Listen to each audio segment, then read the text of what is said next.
السلام علیکم، welcome to videos factory میں خوش آمدید۔ ہمیشہ کی طرح ویڈیوز فیکٹری میں اس بار بھی نئی ویڈیو کے ساتھ حاضر خدمت ہیں۔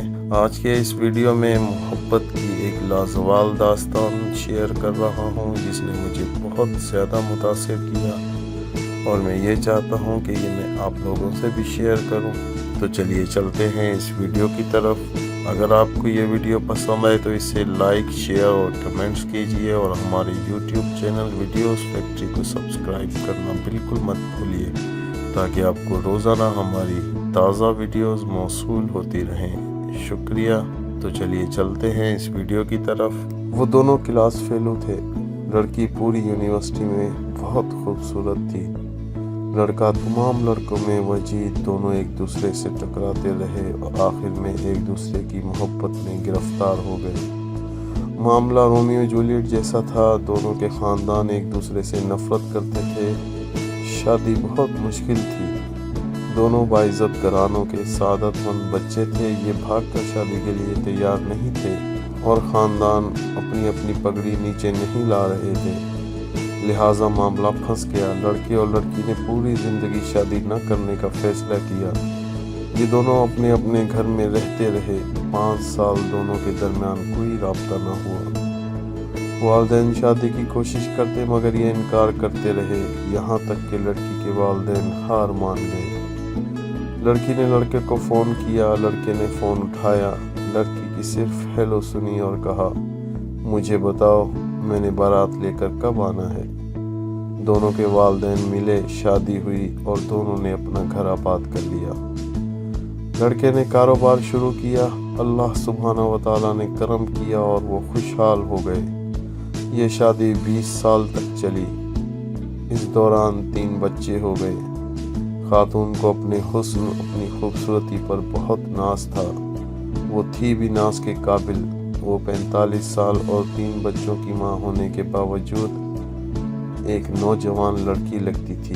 خاوند بھی روز اول کی طرح اس پر فریقہ تھا۔ وہ روز جی بھر کر بیوی کی تعریف کرتا تھا، لیکن پھر ایک دن وہ ہو گیا جو نہیں ہونا چاہیے تھا۔ خاتون کی گال پر ایک چھوٹی سی گلٹی نکلی اور یہ گلٹی پھیلتے پھیلتے ناسور بن گئی۔ ڈاکٹروں کو دکھایا، ٹیسٹ ہوئے، پتہ چلا خاتون جلد کے کینسر میں مبتلا ہے۔ خاوند صرف خاوند نہیں تھا، وہ اپنی بیوی کا مہیوال بھی تھا۔ وہ اپنی ران چیر کر بیوی کو کباب بنا کر کھلا سکتا تھا۔ وہ بیوی کو لے کر دنیا جہان کے ڈاکٹروں کے پاس گیا، ایک کلینک سے دوسرے کلینک، ایک ڈاکٹر سے دوسرے ڈاکٹر اور ایک ملک سے دوسرے ملک۔ وہ دونوں چلتے رہے یہاں تک کہ ڈاکٹر نے جواب دے دیا۔ خاتون کا جسم گلٹیوں سے بھر گیا۔ یہ مصیبت ابھی ختم نہیں ہوئی تھی کہ ایک دن دوسری آفت آن پڑی۔ خاوند کی گاڑی ٹرک سے ٹکرا گئی اور وہ شدید زخمی ہو گیا۔ وہ اسپتال پہنچا، پتہ چلا کہ وہ بینائی کی نعمت سے محروم ہو چکا ہے۔ آپ اس کے بعد المیہ ملاحظہ کیجئے، شہر کا خوبصورت ترین جوڑا بدقسمتی سے ایک جلد کے کینسر کی مریض اور خاوند آنکھوں سے اندھا۔ لوگ انہیں دیکھتے تھے تو کانوں کو ہاتھ لگاتے تھے، لیکن یہ دونوں اس کے باوجود مطمئن تھے۔ یہ روز صبح باغ میں واک کرنے کے لیے بھی جایا کرتے تھے، سینما بھی جاتے تھے اور ریستورانوں میں کھانا بھی کھاتے تھے۔ بیوی خاوند کا ہاتھ پکڑ کر ساتھ ساتھ چلتی تھی، وہ اسے گائیڈ کرتی رہتی تھی اور خاوند بیوی کی گائیڈنس پر چلتا جاتا تھا۔ یہ سلسلہ بھی کئی ماہ تک چلتا رہا، لیکن پھر بیوی نے خاوند سے ایک عجیب مطالبہ کر دیا کہ وہ اکیلی سوئٹزرلینڈ جانا چاہتی تھی۔ خاوند نے وجہ پوچھی، بیوی کا کہنا تھا کہ وہ 10-15 دن اکیلی رہنا چاہتی ہے۔ خاوند نے اس کے ساتھ جانے کی ضد کی، لیکن وہ نہ مانی۔ اصرار اور انکار بڑھتا رہا، یہاں تک کہ آخر میں وہی ہوا جو ایسے معاملات میں ہوتا ہے۔ خاوند نے بیوی کو اجازت دے دی، بیوی سوئٹزرلینڈ چلی گئی۔ خاوند نے وہ 10 دن بڑی مشکل سے گزارے۔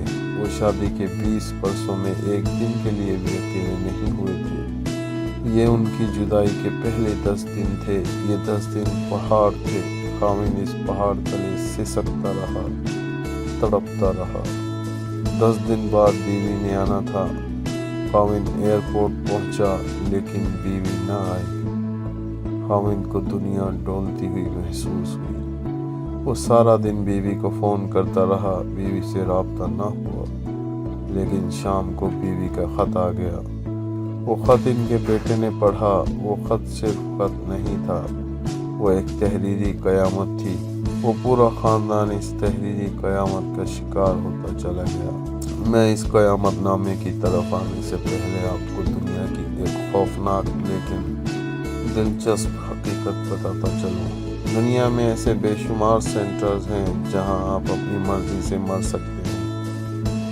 یہ سینٹرز لا علاج مریضوں کے لیے بنائے گئے ہیں۔ دنیا میں یہ لوگ جب امراض کا بوجھ اٹھا کر تھک جاتے ہیں اور یہ چین کی موت مرنا چاہتے ہیں تو یہ لوگ ان سینٹرز میں چلے جاتے ہیں، اپنی میڈیکل رپورٹس دکھاتے ہیں، ڈاکٹر ان کی حالت اور رپورٹ چیک کرتے ہیں، ان سے یہ حلف نامہ لیتے ہیں کہ ہم اپنی مرضی سے یہ دنیا چھوڑ کر جا رہے ہیں۔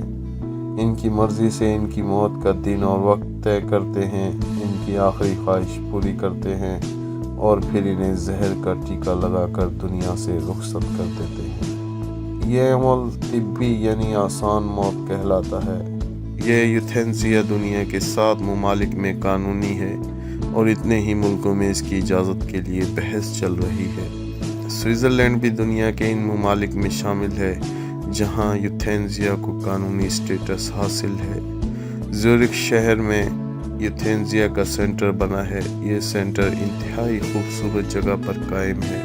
سینٹر کے کمرے پہاڑوں، آبشاروں اور جھیلوں کے کنارے بنائے گئے ہیں۔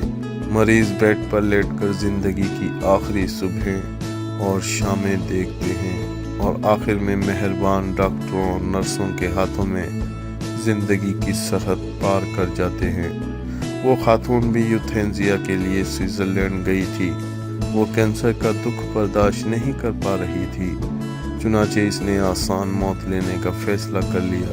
وہ زیورخ گئی، زندگی کے آخری 10 دن گزارے اور عین اس وقت اپنے لیے موت کا تعین کر لیا جب اس کی فلائٹ نے وطن کی مٹی کو چھونا تھا۔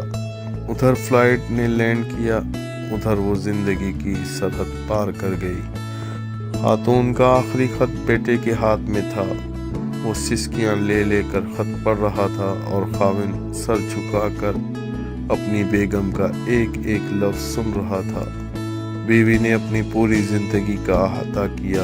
اس نے بتایا وہ جب پہلی بار یونیورسٹی میں ملے تھے تو اس نے کیا محسوس کیا تھا، وہ یونیورسٹی میں لڑتی کیوں تھی اور وہ کون سا دن تھا جب لڑتے لڑتے اس سے محبت ہو گئی۔ اس نے فراق کے وہ 5 سال کیسے گزارے اور اس نے شادی کے بعد اپنے بچوں کو ملازموں کے رحم و کرم پر کیوں چھوڑا۔ میں اپنی محبت کو تقسیم نہیں کر سکتی تھی، میں تمہارا حصہ اپنے بچوں کو بھی نہیں دے سکتی تھی۔ اس نے 20 سال کی ازدواجی زندگی کس مسرت اور سرشاری میں گزاری اور پھر جب اسے پہلی گلٹی نکلی تو اس نے کیا محسوس کیا۔ وہ خود کو روز بروز بدصورت ہوتا ہوا دیکھتی رہی تھی تو اس کے دل پر کیا گزرتی تھی۔ وہ قدرت کا یہ فیصلہ بھی سہتی چلی گئی، لیکن پھر عجیب واقعہ ہوا۔ آپ نے پہلے بچے بورڈنگ اسکول میں بھیج دیے۔ میں جانتی تھی آپ نے یہ فیصلہ کیوں کیا۔ آپ نہیں چاہتے تھے کہ میرے بچے مجھے اس حالت میں دیکھیں اور پھر میں ان کی آنکھوں میں اپنے لیے ترس دیکھوں۔ پھر آپ ملازموں کو رشوت دیتے تھے اور وہ روزانہ کوئی نہ کوئی شیشہ توڑ دیتے تھے۔ میں آپ سے شیشے لگوانے کا کہتی تھی، آپ ہنس کر ٹال جاتے تھے۔ یوں آہستہ آہستہ گھر کے سارے آئینے غائب ہو گئے۔ آپ نہیں چاہتے تھے میں اپنی آنکھوں سے اپنی بدصورتی دیکھوں۔ بات اگر یہاں تک رہتی تو بھی میں برداشت کر جاتی، لیکن آپ نے آخر میں عجیب کام کیا۔ آپ نے ایکسیڈنٹ کیا اور خود کو اندھا ڈکلیئر کر دیا۔ میں جانتی ہوں کہ آپ کی آنکھیں ٹھیک ہیں۔ آپ مسلسل 6 ماہ سے اندھے پن کی ایکٹنگ کر رہے ہیں اور میں یہ بھی جانتی ہوں کہ آپ نے ایسا کیوں کیا۔ آپ نہیں چاہتے تھے میرے دل میں ایک لمحے کے لیے بھی یہ خیال آئے کہ میں آپ کو بدصورت دکھائی دے رہی ہوں یا میں آپ کی آنکھوں میں اپنی بدصورتی کو پڑھ لوں، چنانچہ آپ اندھے بن گئے۔ آپ کا یہ مصنوعی اندھا پن محبت کی انتہا تھی۔ میں یہ انتہا برداشت نہ کر سکی، چنانچہ میں نے دنیا سے رخصت ہونے کا فیصلہ کر لیا۔ میں اس دنیا سے جا رہی ہوں۔ اب آپ پلیز اندھے پن کی ایکٹنگ بند کر دیں، یہ خط پکڑیں اور خود پڑھنا شروع کر دیں۔ یہاں پہنچ کر بیٹے کے منہ سے چیخ نکل گئی۔ باپ نے اس کے ہاتھ سے خط لیا اور اونچی آواز میں پڑھنا شروع کر دیا۔ آپ پلیز میرے بعد اپنا خیال رکھیے گا۔ سارے تولیے الماری میں رکھے ہیں۔ میں درزی کو 5 سال کے کپڑے دے آئی ہوں، وہ سال میں 10 جوڑے سی کر دے جائے گا۔ آپ نے اس سارے کپڑے پھٹنے گھسنے تک پہننے ہیں۔ دانت چیک کراتے رہا کریں اور صبح کی سیر کبھی نہیں بھولنی۔ اور آخری بات، چڑیوں کو روز دانہ ڈالنا ہے اور میری بلیوں کا ہمیشہ خیال رکھیے گا۔ ہمیشہ ہمیشہ کے لیے اللہ حافظ۔ ویڈیو دیکھنے کے لیے بہت شکریہ۔ ہمیشہ دعاؤں میں یاد رکھیے گا۔ اللہ حافظ۔